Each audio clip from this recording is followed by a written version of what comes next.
So what do you want to do? I think you got one more. You got I do have one more. Yeah, let's do one more. All right, we could do one more. All right.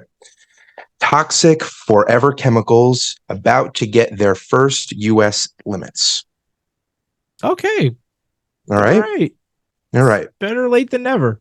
Right? I mean, why not? How long have toxic forever chemicals been an issue? When were they first invented? I'll get 50s. The answer is decades. Yeah. So go on. All right. So just so everyone is aligned, we're all on the same page. Forever chemicals are linked to weaker immune systems in children, low birth weight, and kidney cancer. The name comes from the fact that they don't degrade in the environment.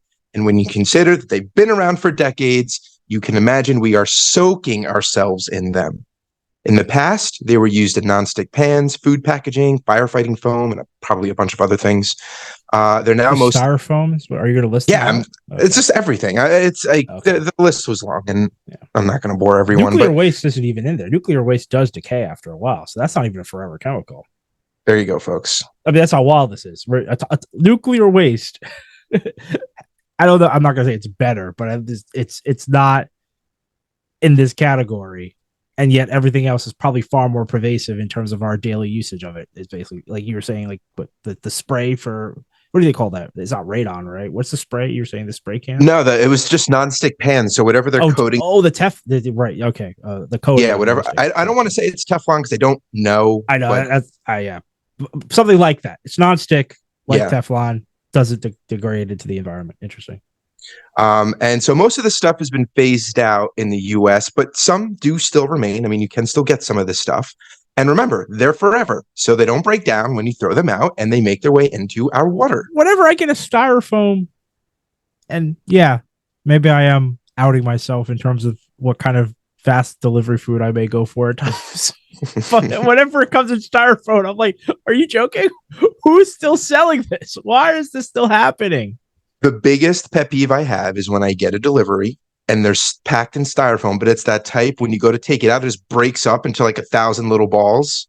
Oh, that's rough. It's like that type of styrofoam where it's just like these little pellets. Oh, almost. Yes, the pellets, styrofoam pellets, even worse. Oh, yeah. I mean, that's even who does that? Right. I mean, you're talking about like furniture, so at least you're not saying I eat like a garbage human being, but yeah, I mean, I'm not that, but right, right. I mean, one of these standards, right.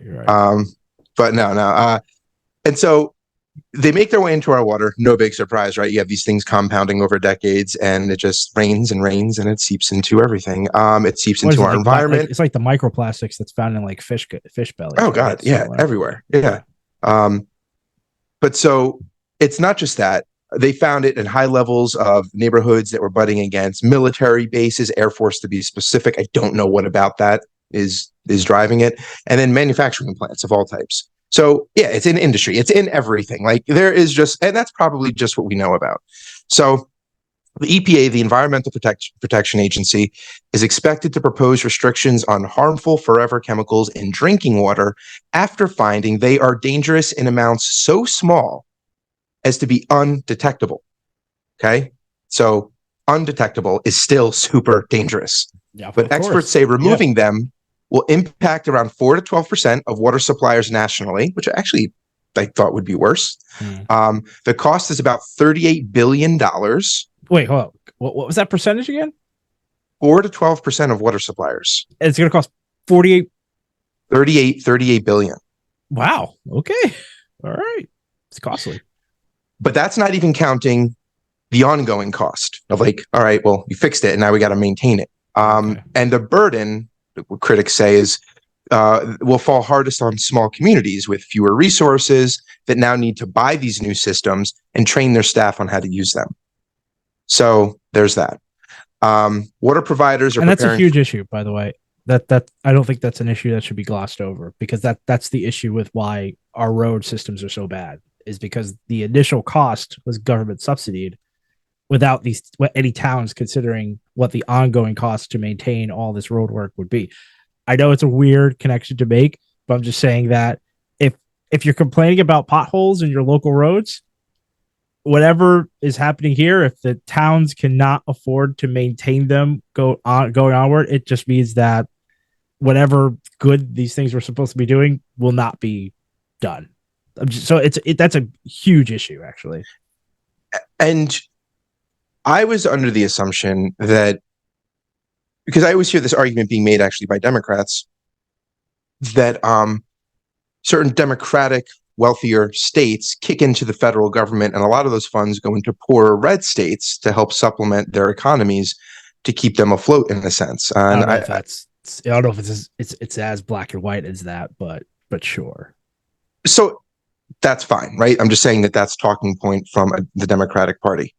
But it got me thinking, if even a shade of that is true, then why isn't the federal government just paying for the 4 to 12%?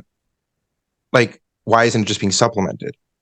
If we are a country, a United States, then just because a poor community can't afford, because, whatever hand it was dealt, it just cannot afford to clean up its drinking water, do we allow Americans to be poisoned? Like, why wouldn't taxes be diverted to that? That's a good question, Jamie. I think you ask a very valid question. I mean, taxes will get diverted to it in one way or another. Even if we do private contracts for some cleanup crews to come in and do this and maintain it, at some point the bill will get paid by the taxpayer. So taxes will go into it at some point. It doesn't matter how the government really does this. What would be nice is to do it as efficiently and cheaply as possible, and yet successfully. So we're not cutting corners, which is what a private entity might do in order to increase its profitability while helping do this cleanup.